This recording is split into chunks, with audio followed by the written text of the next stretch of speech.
for episode 16 of SWA action. It's finally not Kurt Angle. Yeah, we've had a weird jinx with that.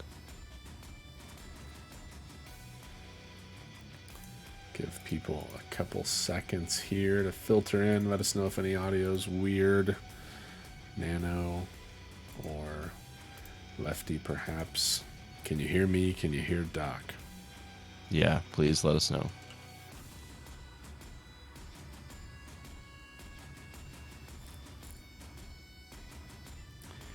And then we'll get things going here. 7 matches up, as is customary. We've got a trio of Golden Trial matches. We've got a pretty heavyweight main event.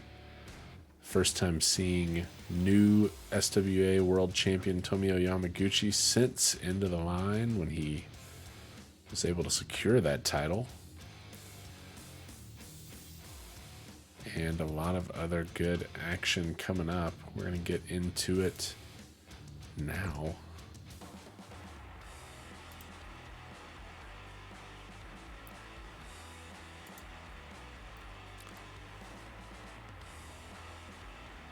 As always, like it's coming in from Dallas. Yep. I was going to say, it feels like it's been a little while since we did one of these, but I guess it has in a way. Yeah, we hit up the midweek appearance last week, so it's really been like a week and a half almost. Yeah. A little bit longer break in between. Not too bad. Last week we had a trio of Golden Trial matches. We saw that DDT started off with a win against Kiyo Sankari. Eric Draven got himself a win in the B division against Songgrace, and Captain Tiger Marsh dispelled of Paragon in their first matchup. We've got more appearances from some of those people that were active last week. We've also got the first appearances of the 4th member of both of those divisions in Eddie VORTEX and Pain Wrecker tonight. 2 out of the A division that we didn't see last week. But first off, we've got Deuce Bennett taking on Dr. Morbius to kick us off. Yep, and Deuce Bennett, I think looking for a little something here. You know, he and Mason Jones in a losing effort last time out. I think probably unhappy with their performance, but Bennett looking to maybe get some momentum going again in his direction. Yeah, Bennett sits at 1-2. You know, he started off a little hotter than maybe was expected. Has cooled down quite a bit. Hasn't really got it going in the tag division with former partner Aloysius S. Yates, and as you mentioned, Merciless Mason Jones. We'll see him back in singles action here tonight. He's got a matchup with the Dr. Morbius, who has kicked off his career in disappointing fashion after a pretty good run in the Royal Rumble. Back at Right to Fight. Morbius is 0-2 in singles action since then.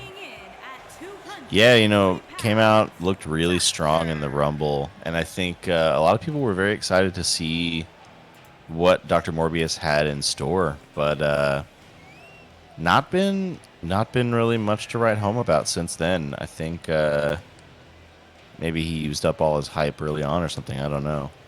It's been a rough go. Yeah, Morbius was a bit of a surprise pick from Warren Windham, the main event of End of the Line. Morbius and Al Sebastian were the last 2 standing for Team Windham. Went quite a ways before finally being dispelled by Team Songgrace and getting the loss. But it wasn't a bad showing for Morbius. He's had his 2 best appearances at pay-per-views, has not fared too well, in our weekly shows. We'll see if he gets that going a different way, but he starts off on the wrong end of a DEUCE Bennett knee here. Yeah, and DEUCE coming out hot, it looks like. Got some aggression early on, which is always a good thing in this sort of match. Yeah, Bennett's trying to get himself back to 500, put himself back up to 2-2, maybe climb the power rankings a little bit. Both of these men. Big knee from Morbius sends Bennett to the outside. Ooh, and we didn't point out a moment ago a headbutt from Morbius with that mask on, that Plague Doctor mask. It's very sharp on the end. That's a little extra something in a headbutt. Yeah, not the place you want to end up on the receiving end of a headbutt. Nobody wins in a headbutt, but I still think that Bennett probably lost that exchange. Morbius back inside with a headlock here. Both of these men lower in the power rankings, not surprisingly, at 0-2 and 1-2 for Morbius and Bennett respectively. Looking to get up back into the middle, start a climb towards the top. Right now, they're neither one are where they want to be. That's for sure. Yeah, and we've talked about in the past how the 500 mark is generally a good indicator of, not necessarily like top level success, but it's a good indicator of being able to hold your own, and often it'll get you within, you know, striking distance of a good position in the power rankings. And that was, you know, one of the big things we saw from the folks who selected the Golden Trial participants, right? Like, it was people with winning records, or at least even records. As we get a 2 count there from Morbius. 2 count after that big leg drop after coming off the ropes. Yeah, I think being at 500 isn't the best sign necessarily, but if you're below it currently, getting up to it is a good indication that you're going the right way. Short arm clothesline from Morbius. And Bennett is down center of the ring. 1, 2, and 3. Dr. Morbius gets his first singles victory there. And in pretty decisive fashion. You know, we talked about how both of them were in need of one. And pretty much, you know, it came out and Bennett had a little bit of an aggression spurt. And then it was all Morbius from then on. So, I mean, a statement win from Dr. Morbius, perhaps. Yeah, he almost got it with that leg drop that we saw again. Then that wrist lock lariat put Bennett away for good. Bennett drops to 1-3. Dr. Morbius improves to 1-2, gets his first singles victory. And if you're a Dr. Morbius fan, you hope this is the momentum he needs to get himself going in the right direction and climbing up the charts, getting into some better matches, getting himself some better opportunities.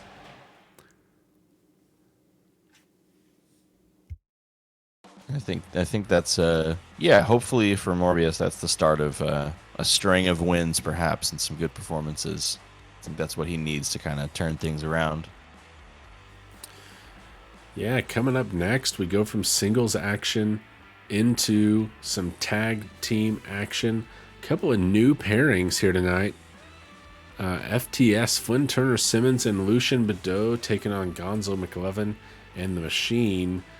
Really just a group of people here who need something to shake up their career a little bit, get things going maybe in a new direction, and kicking off with a win in the tag division would be a good start to getting some momentum behind one of these pairings.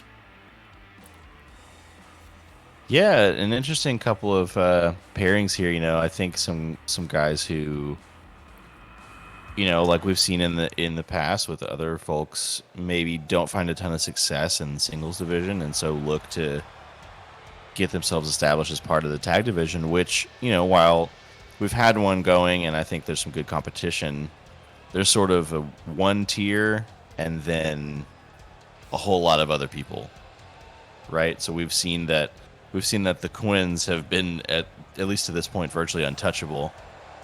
And there's a lot of room for maybe a competitor to rise up and challenge for the throne there. So maybe all these guys are looking for a chance to be that next challenger. Yeah, I think when you think about, you know, sort of a standard rating system, the Quins have really just been in like an S tier so far. And we've had a couple of teams kind of float in the B tier, but we really haven't had the A tier team. We haven't had anyone to really rival the Quins. Yeah, I think maybe at most, maybe sort of like on the bubble between A and B tier.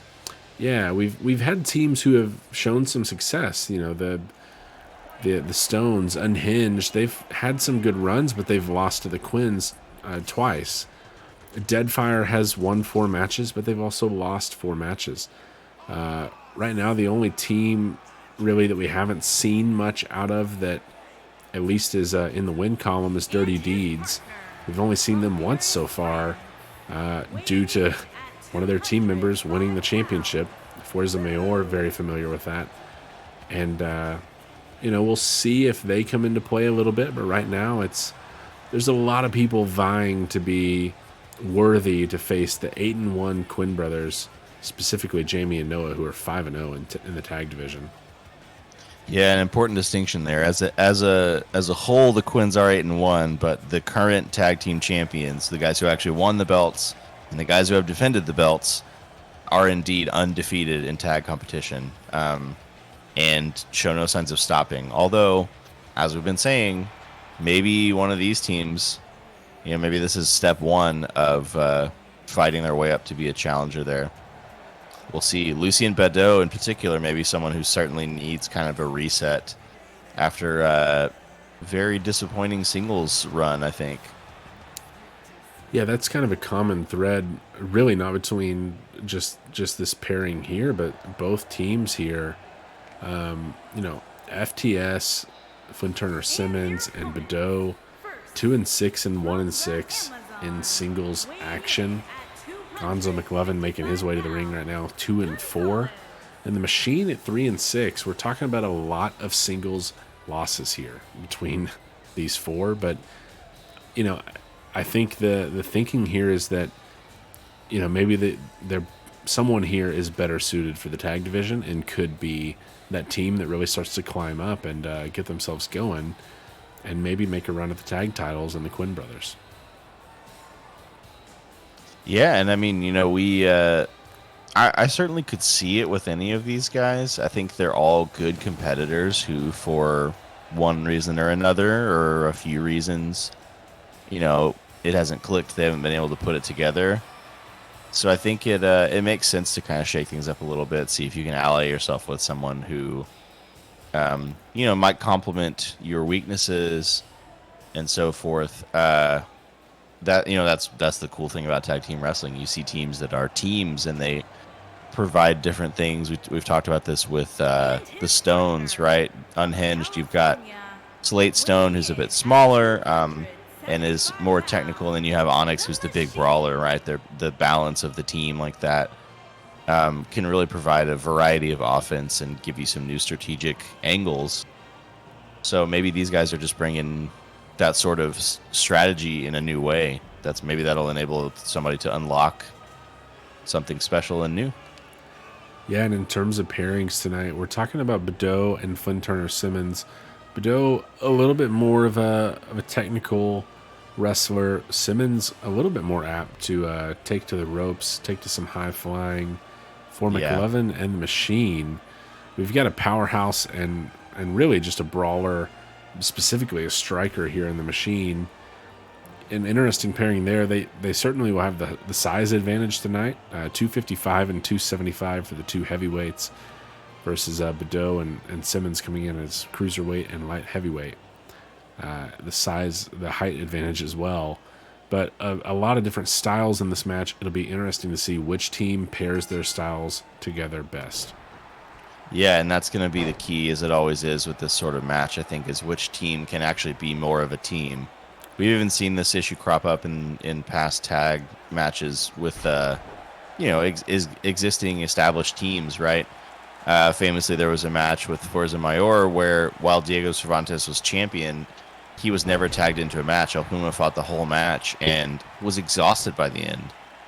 So you have to be a team to succeed at tag team wrestling, and that's what we're going to look for here tonight, I think. Yeah, and we don't want to see that from either side here. Hopefully, first time matching up for both squads. Big shoulder for McLovin sends Bedeau off the apron, but Simmons fighting back for his partner here. Yeah, he's at least showing awareness of the team, right? He was aware that the teammate can, contribute. So I think that's maybe a good start, but you gotta focus on the guy in the ring first and foremost.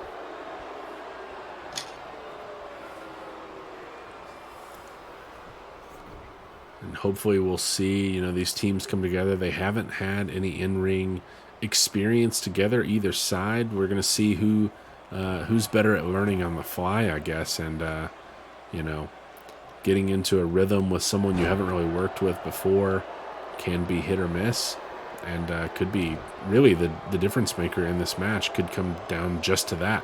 How well do they work together, rather than relying on someone going on a big run here and really taking over.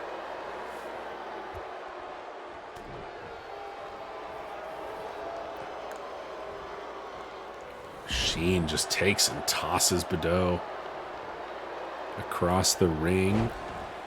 Talking about a 70-pound difference between these two and a full foot of height, 5'11 to 6'11.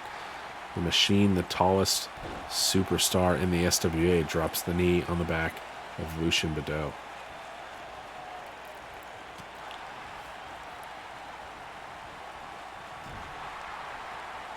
To the corner goes Bedeau as the Machine counters out, drives FTS off the apron, and could be looking to get McLovin back involved, but Bedeau fights out of the corner.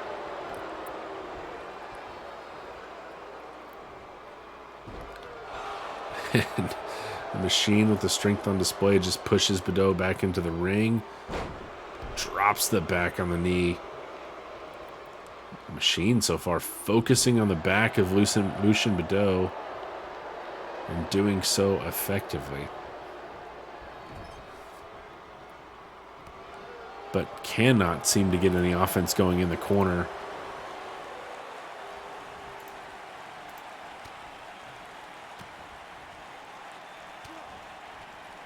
A bit back and forth thus far. I mean, these teams have not really been able to establish who's in charge, who's running things here. Yeah, Bedeau's been able to avoid, like certain disaster here. Oh, speaking of, narrowly, avoids the brunt of that attack. But the Machine has had a focused offensive here, spending a lot of time on the back of Lucien Bedeau. See if that comes into play later on. Now he's got him back in the corner, perhaps where he wants him, but he might be a little gun shy here with all the nice counters that Bedeau's had in the corner. And taking his time to think. Whoa! And just levels him with that right hand. The huge fist of the Machine takes down Bedeau as he put him away. No, as Turner Simmons breaks up the pin.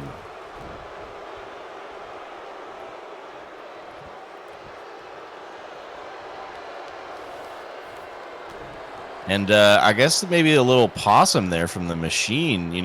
We've seen a number of times the Machine takedown failing to connect, being well scouted.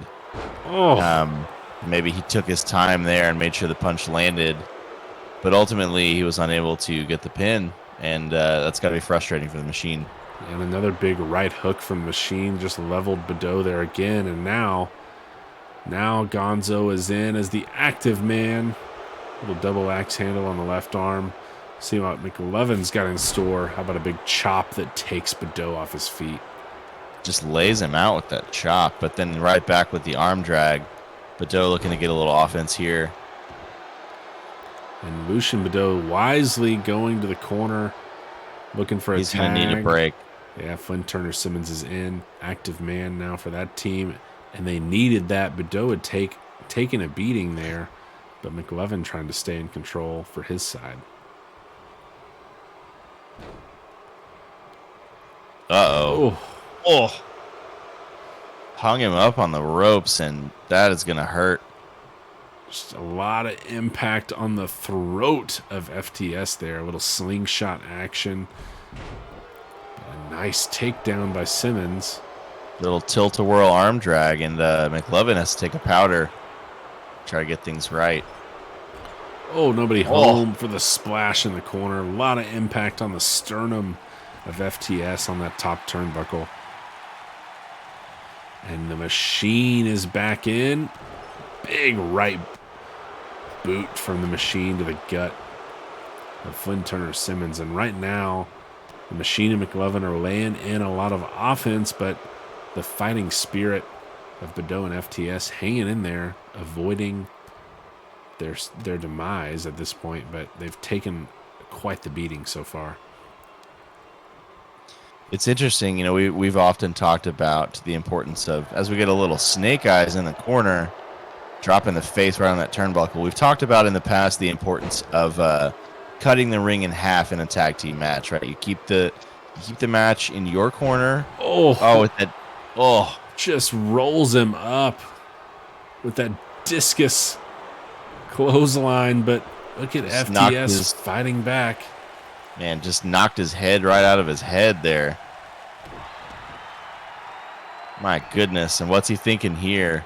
FTS, I don't know if he knows where he's at. Oh, man, yet again. Now he's a recipient of the Machine takedown. Going for the cover. McLovin can't break up Badeau in time, and the ref got caught up in that as well. Ref is down. McLovin is on the outside. And Flynn Turner Simmons fighting back once more. Yeah, the Machine's going to be frustrated here with his, his quote-unquote partner. I mean, that's twice now that he's connected on his killer punch finisher and been unable to secure the pin for, reasons perhaps mostly to blame on his partner. Yeah, and good, wise decision making from Badeau and FTS, keeping each other in the match. That's what you got to do in these situations. But McLovin's got to be able to break that up before they can break the pin. I think the Machine could have had a win here once, if not twice. And now Badeau is active once again. Tag was made. And he's had some time to rest, so he's going to be in. He's going to be more fresh. He's going to be looking to come in with a lot of energy, wear down the Machine a little bit more. So this could spell trouble. I don't know, but the Machine will be angry that he has to continue to wrestle in this match, and it should have been over at least once, if not twice, like you said. And the Machine with a nice counter there. Another hard landing on the back of Lucian Badeau, and now Gonzo McLovin is speaking of hard landings. Take him on a suplex ride here. How about 1, 2, and 3 of them? He just crumpled on that last one. He's not going to be able to lift anything tomorrow, but he's running on adrenaline now, and he's trying to get McLovin to the corner, but McLovin counters out. And a stiff right to the jaw. And now McLovin's got something in mind here. What's he thinking here? Looking for the pedigree right on the head. He's going to go for the cover here. And can the Machine stop Flynn Turner Simmons? No. This team is working effectively to stay in this match. Gotta say the Machine and McLovin are working effectively to deliver a lot of damage. But this match will continue. McLovin there with a suplex for FTS. Kind of a little bit of revenge, but you almost wonder, the Machine got in the ring there. He had stepped off the apron to get out of the way, rolled into the ring, and then just stood there. You almost wonder if he was sending a message to McLovin, who, has sort of failed him in that regard twice. Maybe he was kind of like, hey, two can play this game. I don't know. I mean, he seems frustrated. I don't know if he would go to those lengths, but gotta say. Yeah, individually so far, the Machine and McLovin have looked pretty good. As a team, needs some work. DDT by Badeau there, and now McLovin might be in trouble. As Lucian Badeau looking to go to work here. Got a submission locked in here. Cranking on that arm and the neck. What's McLovin going to do? And Gonzo able to get out of it. extends the life of him and the machine.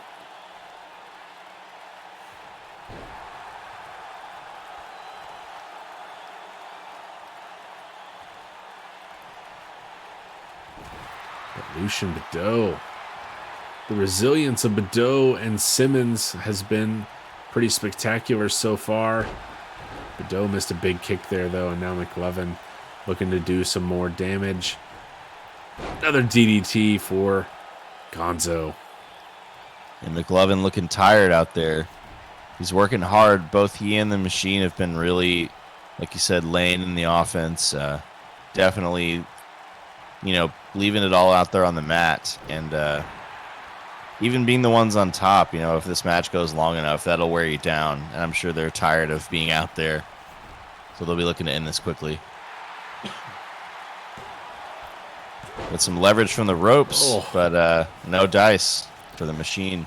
Once again, a pin broken up by a teammate here. FTS coming to the rescue, and Bedeau, I think, is looking to get out of there, and rightfully so.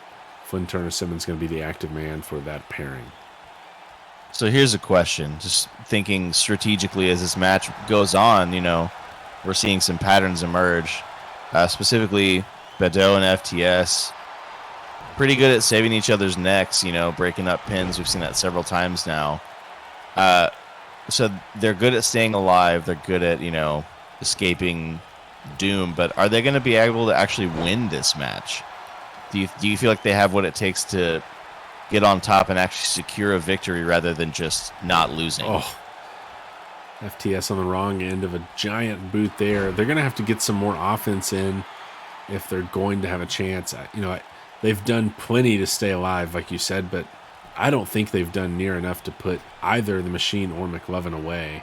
It's going to take a lot more offense to be able to put one of these down for a 3 count, but Bedeau is looking to employ it here. Float over DDT, drops the machine head first.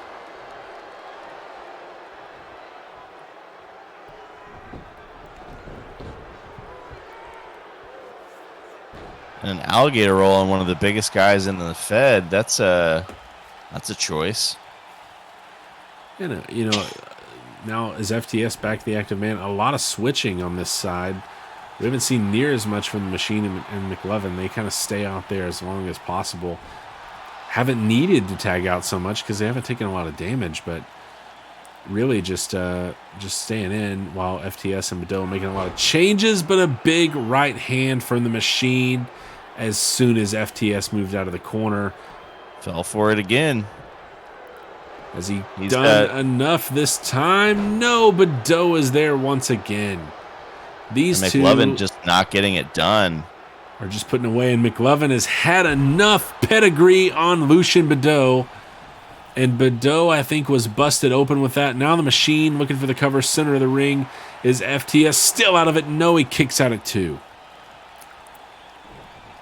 Man, these guys got a lot of fight in them, I gotta say. Thought they had finally done enough, but it just took too long to get to that second pin attempt. FTS now, if I'm the machine here, I think I'm going to quickly look for a pin again before Bedeau gets back up, before he gathers his wits. He's been laying on the outside for a bit. I think you want to quickly get in some offense, get him on his back, and try to just send this one home because they're running out of ideas, There you go. That's the right idea. Going for it here. Bedeau's still out on the outside. 1, 2, and 3. Finally gets the victory. McLovin and the machine. Dominant offense. Questionable teamwork. And the resiliency of FTS and Bedeau doesn't pay off with a victory, but it kept them in it for a long time. A pretty good showing from both sides, actually. Yeah, ultimately it was a pretty good showing. Much better than I expected, I have to say. And that's no knock to these guys as competitors. I just meant, like functioning as teams. But as we talked about extensively in that match, these guys seem to have it individually, but need to figure out how to have it as a pair, as a team that's gonna make a huge difference as they face more established teams who are used to working together. Yeah, and you can even see it there, kind of figuring it out at the beginning of that or end of that match there, and we'll see what they have in store for us. Perhaps if we see them again working as a unit, as we move into our third match of the night, our first Golden Trial match of the night. Eddie VORTEX in his first GT appearance, taking on Daniel Drake Thomas, the Fed. And the Fed kicked us off last week with a tournament victory over Kiho Sankari. Can he move to 2-0 and really put himself in position to win his division, or will Eddie VORTEX get himself his first victory and drop DDT down to 1-1? Yeah, 2-0 is going to be really tough to surmount if he gets there. Obviously, this being a round-robin tournament, each group is going to face every other member of the group. And since they're 4 main groups, you only have 3 matches in your group. So that's going to be it's going to be pretty tough to catch up to somebody who's up 2-0. But also, Eddie VORTEX is nobody that should be written off. I think he's had an interesting start to his time here in the SWA. Showed a lot of promise for someone who came to wrestling a little bit later. But his skills as an Olympic gymnast, I think, really have paid off early on. Yeah, 1-1 in singles action. Drew a surprising nod from Team Songgrace at Into the Line, and really had a pretty good showing there. All of Team Songgrace really did pretty impressive work against Team Wyndham, and Eddie was no exception. Really was in there for a long time. Showed that he can stick with it for a while. We'll see what he's got here tonight. The Olympic gymnast taking on DDT, the submission expert. Daniel Drake Thomas, 7-3 in singles action in the SWA. All 7 victories have come via submission. He's a man who knows what he's doing in that department. We'll see if Eddie can counter that here tonight. Yeah, that is true. DDT is a man to be feared, especially when you're talking about submissions. This guy, for a while, held the record for the shortest victory in the SWA with just an insanely quick submission. And he's just an artist, honestly. Like he's just an artist at targeting and twisting and injuring people's limbs in a way that makes them, just give up in matches. It's a real skill. Yeah, that'll be the key for Eddie here if he's going to have a chance at victory. Really got to stay away from those submission attempts from the Fed and, do what he does best, the athleticism, the high-flying aerial offense. It's going to be needed from Eddie if he's going to have a chance. And for the Fed, he's going to stick to his game plan, the same one we see all the time. He employs a wide arsenal of just deadly finishing submission maneuvers. It'll be curious to see what he targets here tonight. Is it going to be an arm? Is it going to be a leg? Maybe a neck? You never know what he's going to do. He's got so many tools in the toolbox. We'll see what the Fed's got in store for us tonight. So ref signals for the bell. We're underway. And it's Thomas striking first.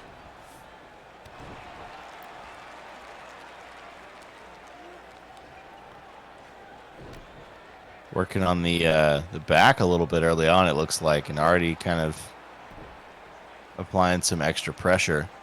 Little backbreaker there, and transitions right into a little bit of extra pressure there, but a nice Hurricane Rana takedown from Eddie. Oh, and he lands on his feet, and a big kick from VORTEX. That was pretty stiff. You could hear that in the back row. Oh.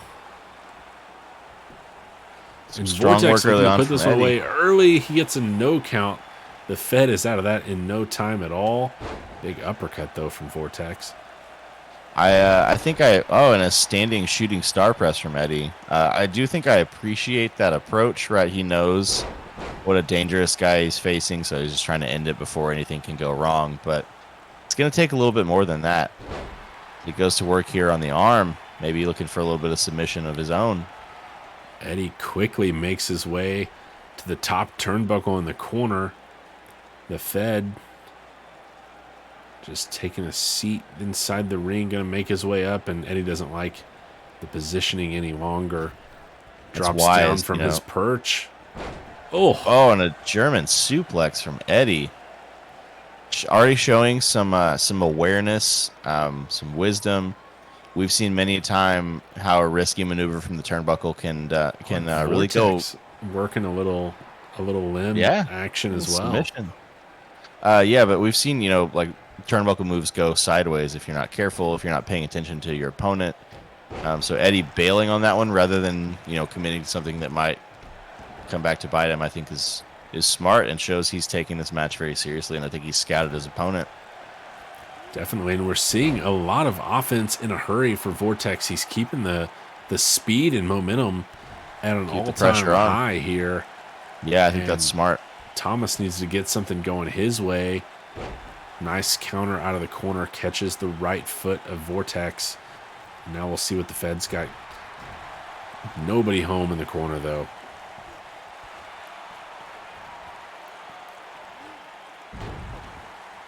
A big double leg takedown by DDT.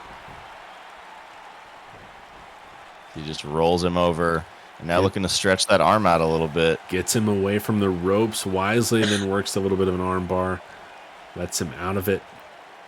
Felt like he was losing the hold a bit perhaps, but a nice counter by Vortex gets himself back to his feet. But he's been missing with some of those kicks. The Fed able to get out of the way.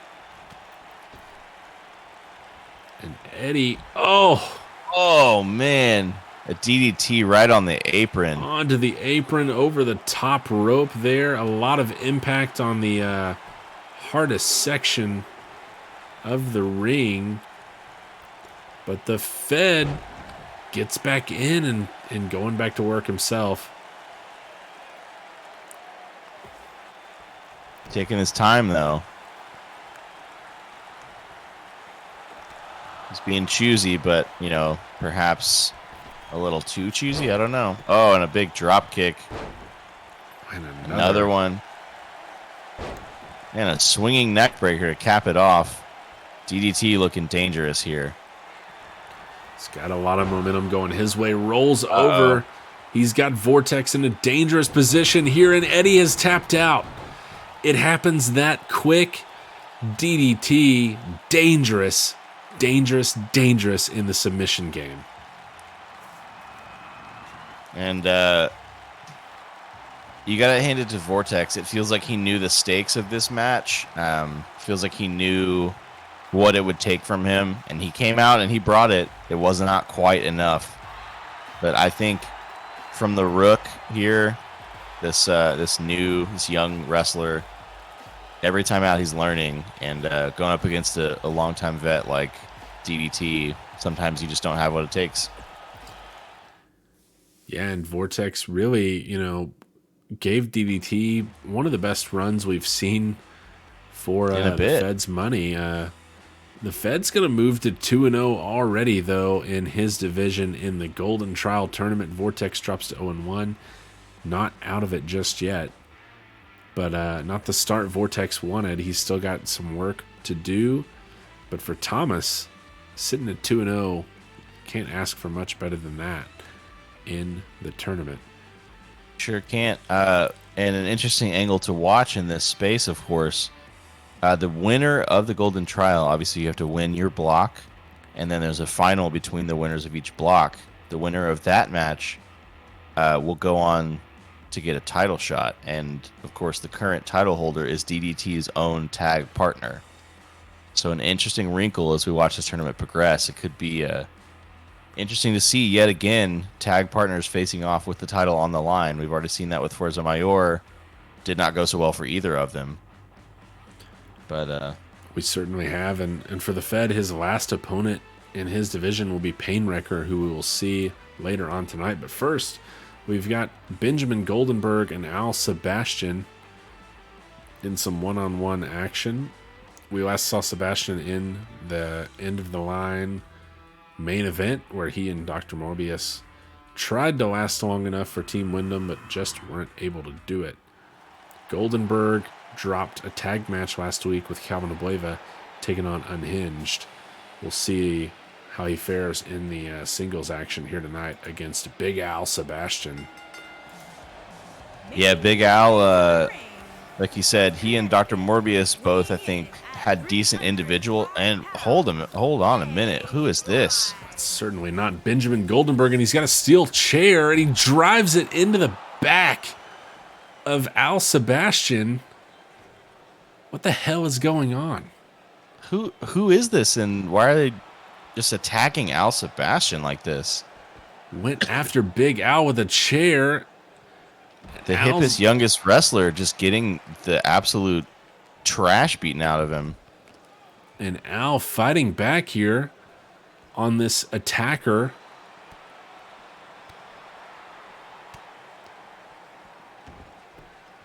And this man has ran into the ring. Looking for a match, I guess. The ref seems confused. There's no bell. This is not a official match. He's trying to wave it off there, it seems, but this is scheduled for Sebastian and Goldenberg, but this mystery person has attacked Al Sebastian, and Big Al not taken too kindly to it.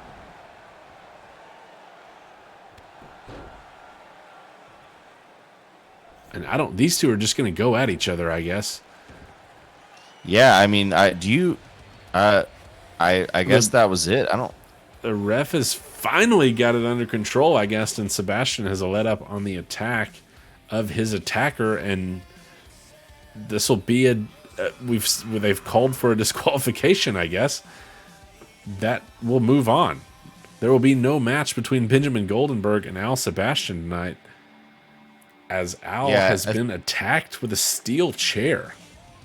Yeah, I think from my understanding there, technically what happened is because Al Sebastian was attacked, that's interference, and as a result, his opponent is disqualified, I believe, is technically what has happened there. So that will go down as a victory for Al Sebastian and a loss for Goldenberg, I suppose. I'll have to check with the rules on that one, but I believe that is the case. I'm not sure how that's going to play out. I know Benjamin Goldenberg's not going to be happy about a potential match going there, and Al Sebastian's not going to be too thrilled about that steel chair that was driven into his back. Thankfully, though, he's young and hip and modern, and so he doesn't have any back problems yet.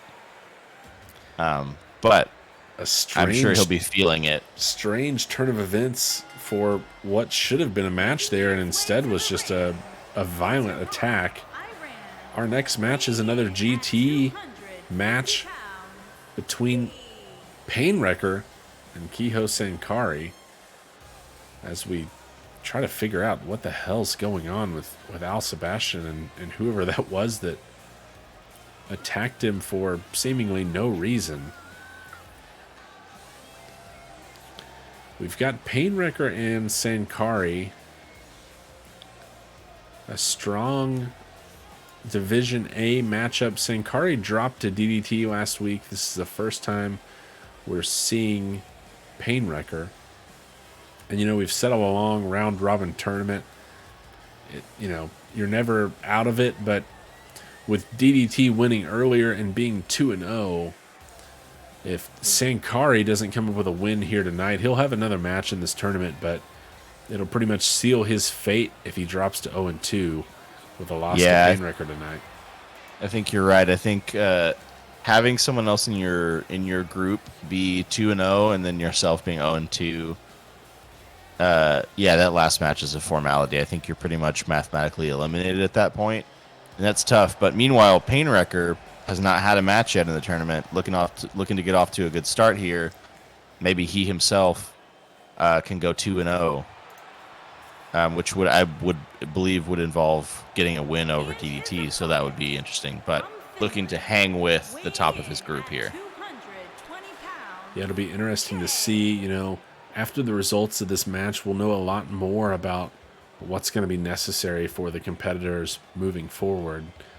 Painwrecker sits at 7-2 in singles action, 6th in our power rankings.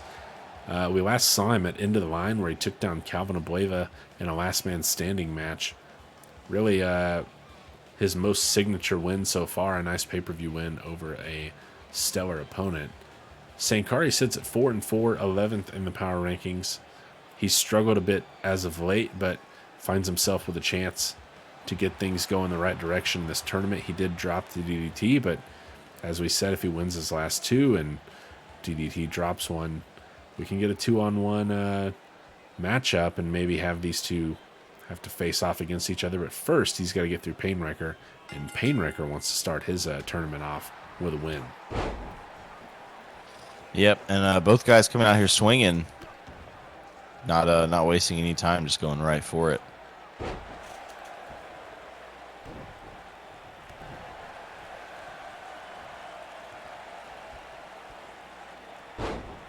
Oh, big slam on the face there, and Painwrecker early looking to get something going, but dumped right to the outside by Sankari. Sent to the outside, and a lot of impact on the left hip and back there for Painwrecker. See him recoiling in pain.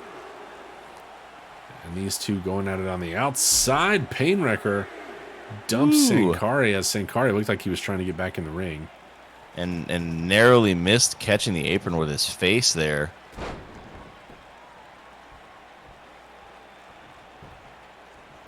An early pin attempt by Painwrecker. Gets a 1 count. It's not going to be quite enough, but Painwrecker looking to not waste too much time. We've seen him finish matches in a hurry before. He's really been one of the more underrated stars in the SWA. Looking to get his 8th victory in singles action if he can get one over Sankari here in the tournament. Looking for a cover once again, and once again it's a 1 count.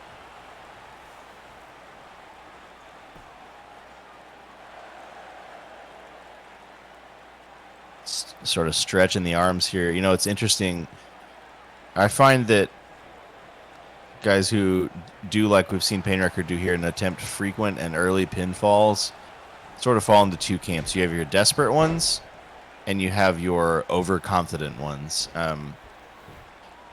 You know, a lot of guys think they're good and they believe in themselves. You kind of have to be in this business, but there are matches where you're like, oh, I'm definitely going to win this, and you are really confident that your offense has done its job already, even though it's maybe too soon.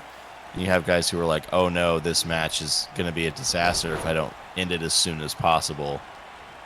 Tough to tell which category we're seeing Painwrecker in here, but he's certainly got an onslaught of offense going. Seems to be trying to put this away early. And Sankari has a few things to say about that as well. He's fighting back quite a bit here, but if things have changed back into the hands of Painwrecker for the moment. Now working on the left arm of Sankari. I think overall so far we've seen Painwrecker mostly control the match. Sankari has not gone down easily. He's, you know, gotten his licks in, but I think pace-wise it's been mostly in the hands of Painwrecker, and we'll see if that continues here, if Painwrecker is going to be able to put things away fairly quickly. With nobody home in the corner, though.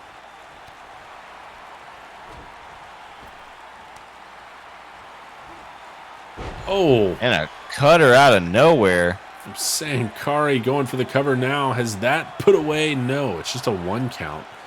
Who better than Kiho Sankari? My goodness. Got something else in mind while he's there.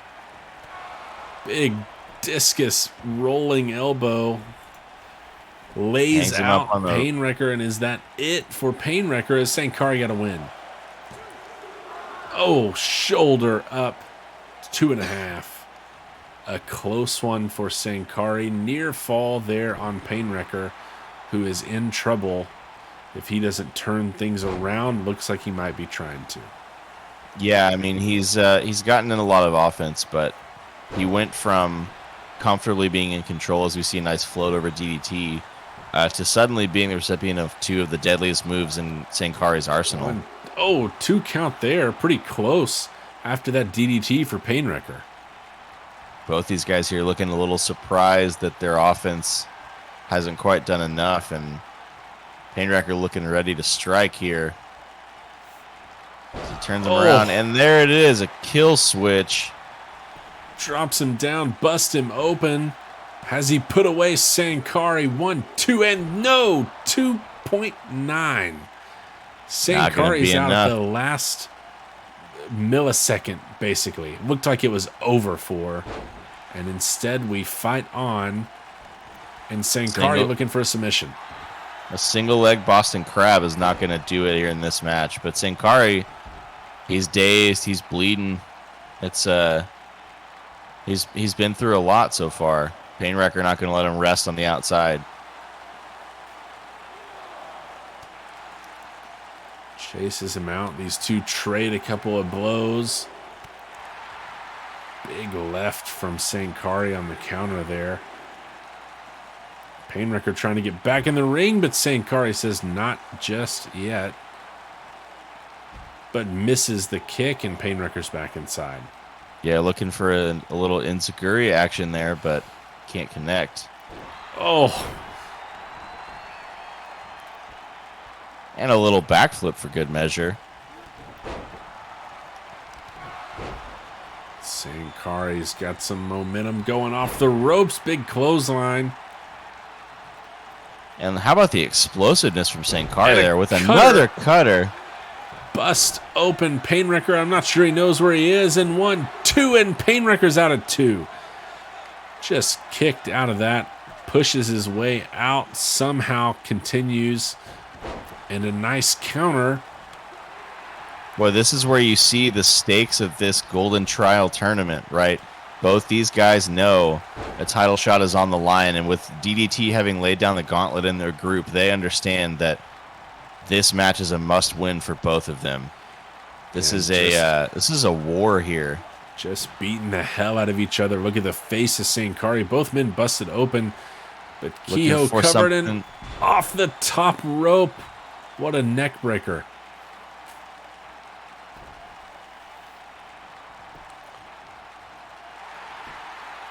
And Sankari might have put him away with that. No. Painwrecker found a way once more. Just rolls right back to his back. It took all that he had, I think, to get out of that one. Yeah, Painwrecker looking a little worse for wear here. Obviously bleeding on his face, as is Sankari. And Painwrecker moving just a little bit slower. I think he's really been beaten down. But still the strength as he carries Sankari over to the ropes and just dumps him off the top one. Nice blockbuster. Really working on that head, which is bleeding quite profusely, Sankari. Now working on the left arm once more. He's got an arm bar locked in a little bit, stretches it out, lets him out of it. A lot of work done on the head here, really, for both, but Painwrecker might be trying to set up that brain buster, but now Sankari's in control of this one. And looking to put it away here. He's got his feet on the ropes. Ref doesn't see it, but Painwrecker gets out. Gets just a press and throws him off. These guys really showing some incredible resilience, fighting spirit as Sankari dumped to the outside. That's a long way to fall. Painwrecker returns the favor. Sankari at the beginning of this match sent Painwrecker to the outside. And this fight spills to the outside once more. Not the first sign. Couple of chops traded. Painwrecker dives back inside at the count of 3. Oh! And dumped head first on the top rope. Sankari delivering some lightning fast right-handed strikes. And a little combo action there out of the turnbuckle. When Painwrecker slides outside, gets back in. Float over DDT of his own. Dumps Sankari. And now looking for a cover. Has he put away Kehoe here? 1, 2, and no. Sankari is out once more, and Painwrecker can't believe it. These two refusing to give up. Strong back and forth action. And looking for another one. Got it. Kill switch engaged. Looking for the cover. Ref taking his time. 1, 2, and finally, Painwrecker puts him away with the second kill switch. And you can see the toll it took on both of these men. Bloodied and beat to hell. But Painwrecker emerges victorious. What an incredible match from both of these guys. That was just an absolute war. Like I said, I think both of these guys knew the stakes involved. They both really needed a win here, and just absolutely refused to walk away with anything less than a win. Ultimately, only one man can win, and Painwrecker comes out on top. Yeah, and I think that Sankari realizes the weight of that loss on his odds in the tournament. Drops to 0-2 with DDT already at 2-0. Sankari safely out of contention for the top spot of his division, but he will have another match, and he can play spoiler to Eddie Vortex later on in the tournament. But we've got a tournament match from the other division here. Song Grace and Captain Tiger Marsh. Song Grace dropped his first matchup last week to Eric Draven. Marsh took down Paragon. Similar stakes. Song Grace does not want to fall to 0-2 here, and if he does so at the hands of Marsh, who will improve to 2-0. Song Grace has to win to stay alive here.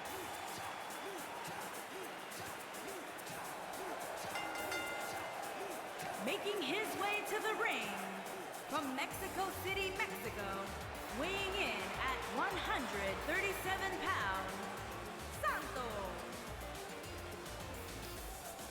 And Sangre's here, I think, still riding high off of his victory at End of the Line, his team's victory over Team Warren Wyndham in that blood feud. But we'll see if that carries over into his tournament performance. He did not win his first matchup, although his match against Draven was a good one.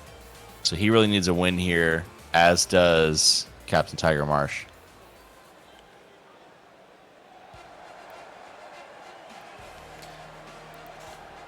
With the results of that last match between Painwrecker and Sankari, Painwrecker, DDT, and Eddie Vortex all still alive in the tournament. And there's a very real chance that those three could make things super interesting and end up with near identical records. We'll see more of that over the course of the next 2 weeks as this tournament continues for both divisions. But this is our last GT tournament match of the night tonight. We've got our main event coming up next. Sangre's and Marsh here. A lot on the line. A win for Marsh pretty much eliminates Sangre's from contention for his division. Sangre's looking to keep himself alive with a win against the captain.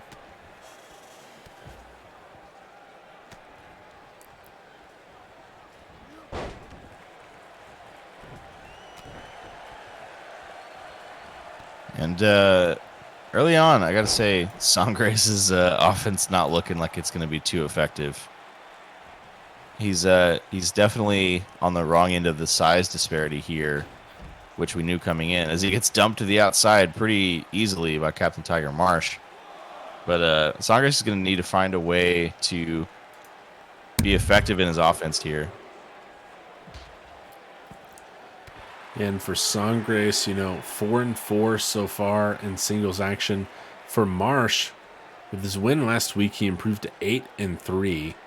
With a win tonight, he would join Triple G as the only two SWA wrestlers with 9 victories. Pretty impressive resume so far. Marsh sits at 5th in the power rankings and would like to move up and grab a win here tonight. Yeah, obviously the whole point of this tournament is looking for a title challenge, but Marsh has a decent case and decent outside case for one without the tournament. So I think he has to be one of your early favorites. Sangre's already with a loss, and hoping for it not to be two. But as we see another standing shooting star, reminiscent of his teammate Eddie VORTEX, and I think maybe the approach we saw Eddie take earlier tonight might be what Sangres needs to do. Just fast and furious and non-stop motion. Really got to wear down your opponent. I think that's the trick when you are at such a size disadvantage here. Yeah, really high octane offense needs to be what we see from Sangres here. Keep the pressure on at all moments and really not give your opponent a chance to catch their breath. That's what we got to see from Sangres. But Marsh, as always, going to have something to say about that.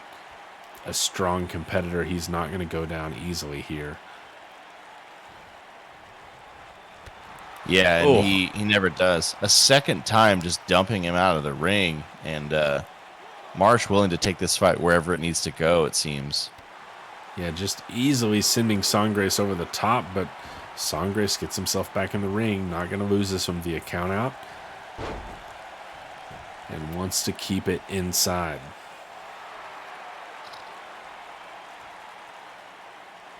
Wrenching on the neck, looking to slow down the match a bit. Catch his breath while his opponent is fighting to get some air. But nice little jawbreaker there from Sangres. Yeah, smart counter for Sangres to get out of that, but Marsh trying to keep the offense going at a big clothesline. Levels Sangres. He's looking for a cover here. He's got a 1 count.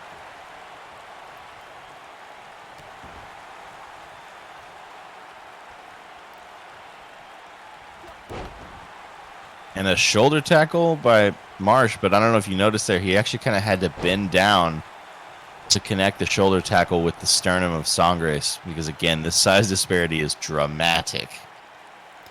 Yeah, and Marsh really throwing his weight around here, dominating Sangres in that front, but Sangres fighting back here, and instead just catches a headbutt for his troubles.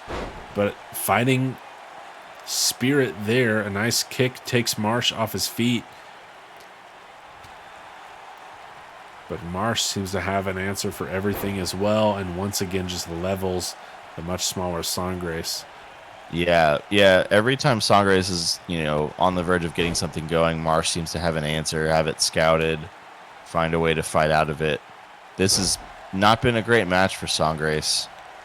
It's not his best work. Yeah, he needs to get something going, and in a hurry if he's going to survive this one. Otherwise, it almost seems like there might be some blood seeping through his mask there. I wonder if he can even see what's going on under that mask. Oh, with the jump kick. The little foot there from Sangres levels Marsh. And now setting him up for the Crimson Knee, and he busted Marsh open with it. Crimson Knee indeed sets him up center of the ring. Has Sangres found a way to put away Marsh? No, shoulder up at 2.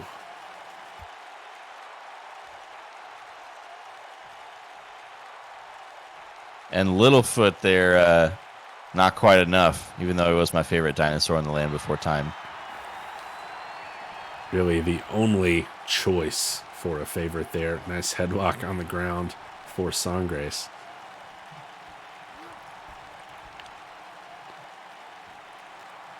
Really working on Marsh there, but Marsh counters into a standing headlock. And Sangres out of it delivers a kick that levels Marsh. But again, the captain fights his way to his feet. No matter what Sangres does here, it does not seem to be enough. I don't know what it's going to take. He's going to have to dig deep if he wants to get a win out of this. Marsh looking for a cover. He's got a 2 count on Sangres. You can see just the wear and tear on Sangres in general. Yeah. A near fall there, and Marsh surveying on the other his down side, opponent. though. I mentioned I don't know what it's going to take for Sangres. On the other side of things, this has not been an easy victory for Marsh, despite controlling pretty much this entire matchup. As we see a gut wrench power slam there, almost.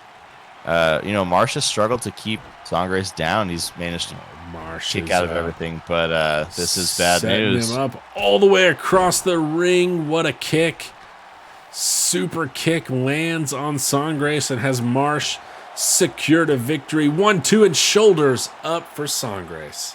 Yet again, that fighting spirit of Sangres just refusing to go down, even as he is absolutely beaten to death. Thought it was all but over for Sangres there, but he finds a way and now takes Marsh off his feet with a kick of his own. He's going to look for a cover here. He's got 1, 2, and 3. Sangres has put away Captain Tiger Marsh.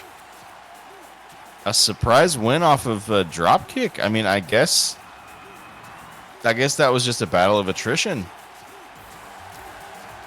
Now, Sangres busted open Marsh earlier in the match with that crimson knee, and then the devastating feat of Sangres puts him away. Both of these two will leave this match with a little bit more respect for each other, former teammates at end of the line, and both sitting now at 1-1 in the tournament. Sangres stays alive, and Marsh reeling a bit from a loss there.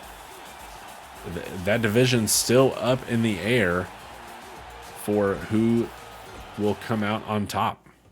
What a win for Sangres in a match that looked like it was his to lose.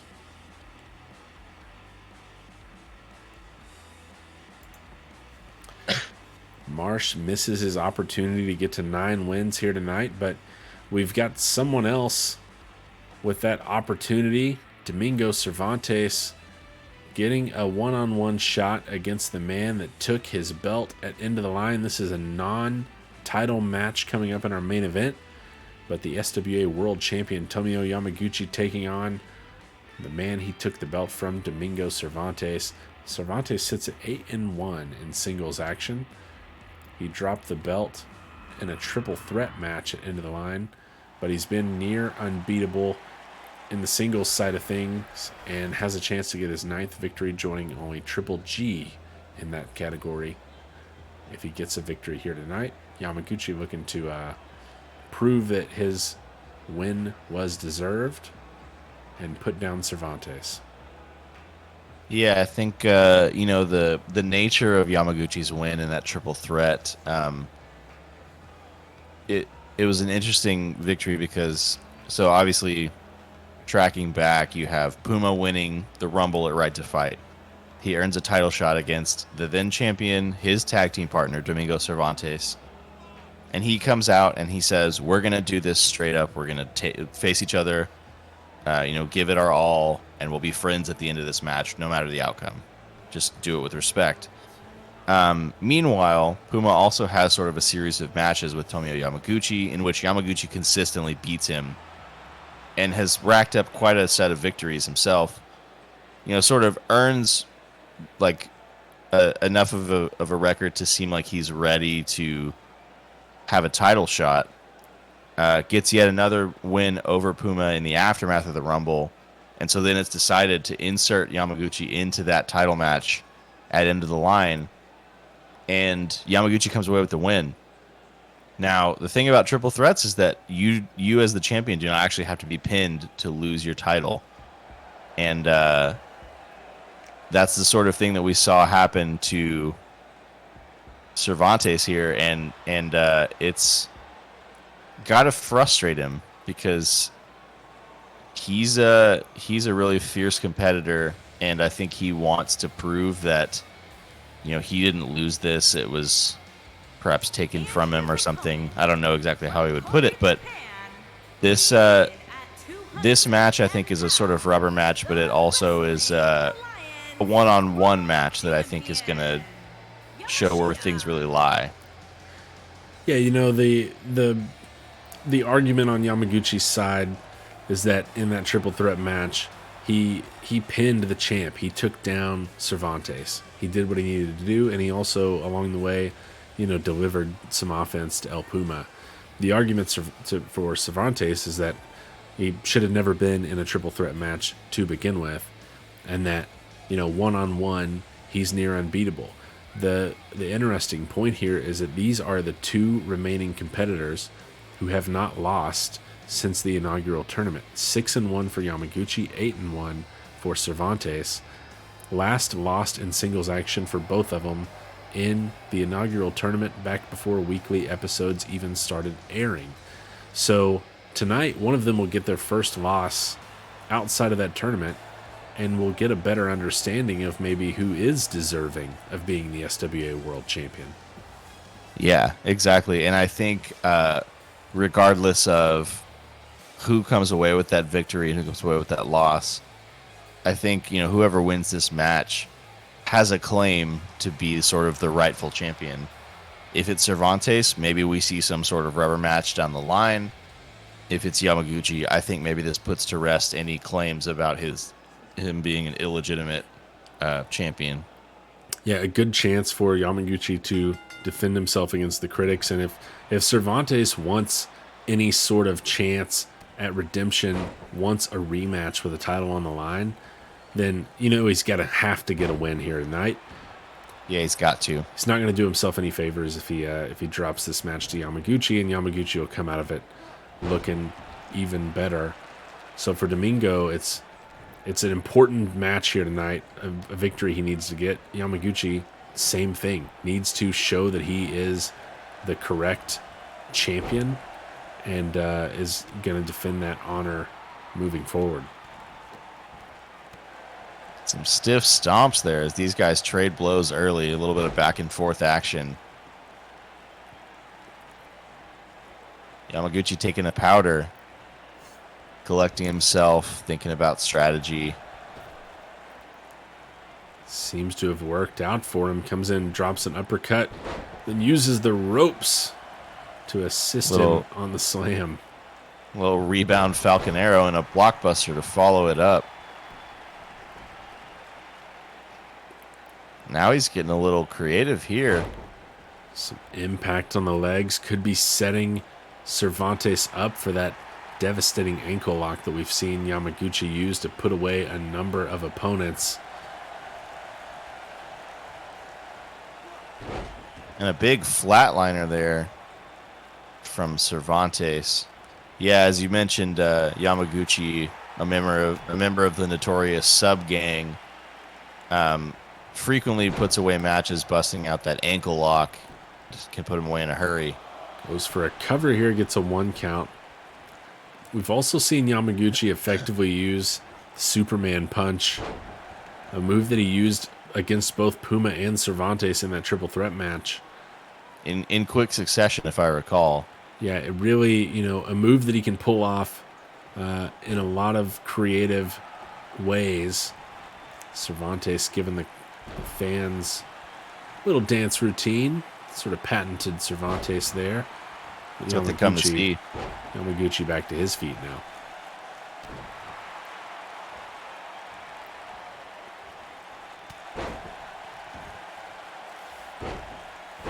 Pounding his head against the mat. Cervantes here, at least early on, you know, it's still early in this match, but seems to have an edge. I think his frustration, you know, and his desire to prove himself in this match are both at a pretty high level. Just gets a 1 count there. Neither side that close to a victory thus far. It's going to take more, and tosses up the champ, and the champ counters it into a DDT, and he's pretty proud of himself. What a reversal there from Yamaguchi. Again, you see Yamaguchi targeting some limbs. This is clever stuff. It's very smart wrestling. Big clotheslines from the champ and sends Cervantes back down to the mat. And there's the Superman punch that we talked about. He gets Cervantes right back to his feet, and Cervantes counters. Not sure that was a wise decision from Yamaguchi. A little lean with it, rock with it there, and a couple clotheslines from Cervantes now, it looks like, and a big back body drop. Oh, and then a spine buster to cap it off. And yet Yamaguchi fights back. These two are very closely matched. You know, you can see this is why Yamaguchi was deserving of a title shot in the first place. This is why Cervantes thinks that, you know, it should have been a one-on-one match. He would have had different, you know, fortunes in that case. But It's a close one here. Not much between these two. And Cervantes chases Yamaguchi outside the ring. Then Yamaguchi gets back in. And Cervantes seems a little dazed, actually, after some strikes on the outside. Caught a shot there that seemed to have rocked him a bit. Finally shakes it off. It's a 5 count. Yamaguchi would be fine to win via count out here. He's got Cervantes up and drives the knee into the face. Is Cervantes out in the center of the ring? 1, 2, and 3. Tomio Yamaguchi with a big win here in our main event with the go to sleep. Puts away Domingo Cervantes.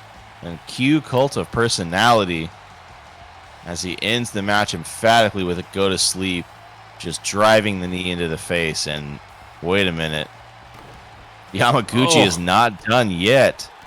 Yamaguchi back in, and the ref trying to break this up, gets back in the ring and just dastardly attack from the champ, making his point here tonight against Domingo Cervantes. A big win for Tomio. No respect between these two to finish us off. And what a main event. A nice win for Tomio Yamaguchi. Not making any allies or friends in the process. Yeah, and I mean, there's a reason that his tag team is called Dirty Deeds. Because they'll do whatever it takes.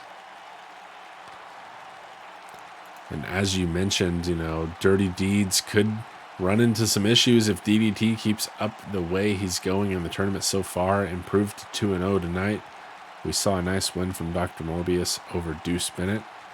Gonzo McLovin and the Machine showed a lot of offense in the tag division, and were able to get a victory there. May need to work a little bit on their teamwork as a unit, however. Al Sebastian, we still don't have any information on the mystery person that attacked Big Al with a steel chair earlier tonight.